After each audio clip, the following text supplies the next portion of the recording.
India Australia semifinal 2025. Jemimah Rodrigues. Target கொஞ்சம் ஸ்டீப்பாக இருக்குது, 340 ஏறத்தாழ இருக்குது. ஆனாலும் ஜெமிமா ரோட்ரிகஸ் சதம் அடித்து இந்தியாவை மேட்ச் வின் பண்ண செய்கிறார்.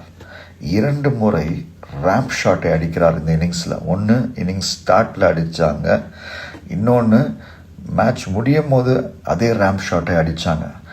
அந்த பால் பவுண்டரிக்கு நேராக போகிறது. இந்தியா அந்த சேஸில் பாசிட்டிவ் மைண்ட் செட்டோட ப்ரோக்ரஸ் பண்ணுது. மேட்ச் முடிஞ்ச பிறகு இயேசு இந்த இன்னிங்ஸ் ஆடுறதுக்கு எனக்கு கிருபை கொடுத்தார் என்று ஜெமிமா சொல்கிறார்கள். அந்த 2 ரேம்ப் ஷாட் எனக்கு உன்னை நினைப்பூட்டுகிறது. இயேசு கிறிஸ்து ஒரு தடவை வந்தார், 2ஆம் தடவையும் வரப்போகிறார். முதல் தடவை வரும்போது நம்மளை ரட்சிக்க வந்தார், 2வது தடவை வரும்போது நம்மளை நியாயம் தீர்க்க வருகிறார். ஆயத்தப்படுவோம்.